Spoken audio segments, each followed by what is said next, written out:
Hey everyone. Yesterday I shared a story about how important it is for children with weights and what age they can kind of start lifting. I want to expand upon that a little bit.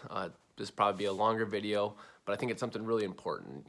As look at obesity numbers amongst children is like through the roof, record highs across the board, especially in America. So exercise is super important, and unfortunately, in my experience as a personal trainer, usually the people that come to me that are more overweight, they didn't play sports in high school, or they stopped playing sports after junior high or whatever it may be. So they don't really know how to exercise because people look at exercise as something only athletes do, and that's not the case. So I'm going to kind of break this video into two parts here. First, I'm going to talk about the athlete and when they can train, how they should train, what the goals and some options for them, and then I'll talk about the non-athlete and when they should train and what kind of goals should you have for your child, or if you're a kid listening to this. I know I have a decent following of both kids and adults, so bear with this. If you're a kid, show it to your parent. If you're a parent, show this to your kid. And yeah, so athletes wise, so if your kid can start playing competitive sports, which is usually in the area I live around fifth grade, we start playing basketball, football, baseball at the little league level a little bit more. So that means those kids can start playing. The force that they're putting their body through, whether it be cutting, pushing on the offensive line, or jumping, playing basketball, throwing in baseball, that is more force than they're going to do in the weight room. So when we look at those kids, fifth grade to really about eighth grade are all fairly similar development-wise. There's going to be obviously the kids that are more ahead, more behind. We're not looking at putting heavy weight on the bar or like really loading their body outside of what their body already holds. So with that, we're looking at big fundamental movements, body weight squats. Can you master your body weight? Push-ups, pull-ups, lunges, bridges, planks, etc., that are going to teach them how to handle their body, develop strong body mechanics and form, so once they can start loading it, their body starts to mature a little bit, they're able to do so and they don't have to go through that learning phase. And then other things you're looking at are mimicking their sport movement. So jumping, sprinting, acceleration, quickness, change of direction, those kind of drills to simulate the movements they'll do when they're playing their sport. So the goal there again is movement quality, not quantity, injury prevention, and most importantly is fun, just developing a good relationship for exercise.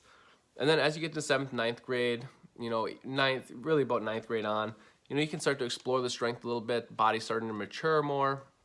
This is for boys and girls. You can start to build a little bit more muscle, add in some additional weights, maybe a goblet squat, a trap bar deadlift, a bench press, some one-arm rows, some big fundamental movements that are going to translate and help strengthen their bones, strengthen their body, and kind of bulletproof them from injury. And again, the goal is still always, no matter who you are, quality over quantity, have fun, injury prevention. And as they get into the more elite level, then, as an athlete, then you can look at really exploring, but it's still going to be those big fundamental movements. So athletes-wise, kind of a summary, by the time they're in fifth grade, some kids even maybe third or fourth grade, they can start doing some sort of exercise program to learn how to handle their body, and that'll help their body mature. It's not going to stunt growth. That's a myth that's been debunked. It's going to actually help them grow. It's going to help build their strong bones, tendons, ligaments. So that's for athletes. And now I'm going to talk about the non-athletes. So kind of similar. So around fourth, fifth grade, your kids can start working out. So even before then, they can start working out, and they should try to be active, try to go on walks, mess around, doing squats, lunges, push-ups. Those kind of things are great. And the biggest thing with the non-athlete crew, because they probably don't have the best relationship with movement, is building that relationship with movement by finding things that they enjoy. We don't have to force feed them to lift heavy or even do moves that they just absolutely despise, because then they're going to grow older still despising those movements. So we need to develop a strong relationship, find something to enjoy, communicate with them, ask them what they want, and then have them do it. And being active, they can walk, run, again, do body weight workouts, do resistance band workouts. It's really finding something they like, even if they like a sport like pickleball or tetherball or some random sport like that. Like that stuff is good. It's movement.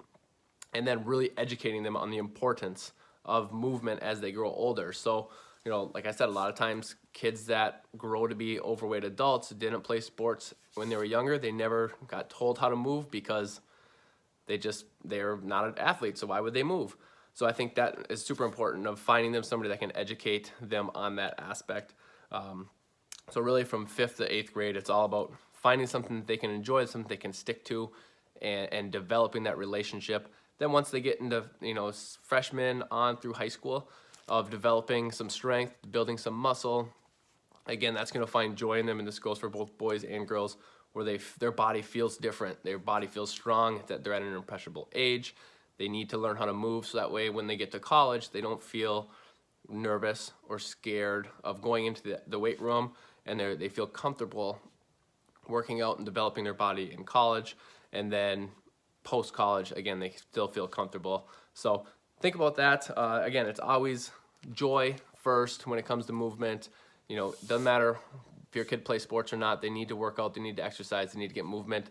And if you can get them to do it with you, or they ask you to do it with them, that benefits the whole family. So I know that's a long video, I apologize for that, but hopefully you guys found some insight on it. If you want to set something up, you need some help, you're just not sure where to start, contact me, we can do something. Doesn't have to be paid, it can just be a phone conversation or something along those lines to get you started. Or if you're not in the area, or if you're in the area, I know there's future personal trainers around that I would refer you to meet with in person. So hope you guys are having a good week, and I'll see you around.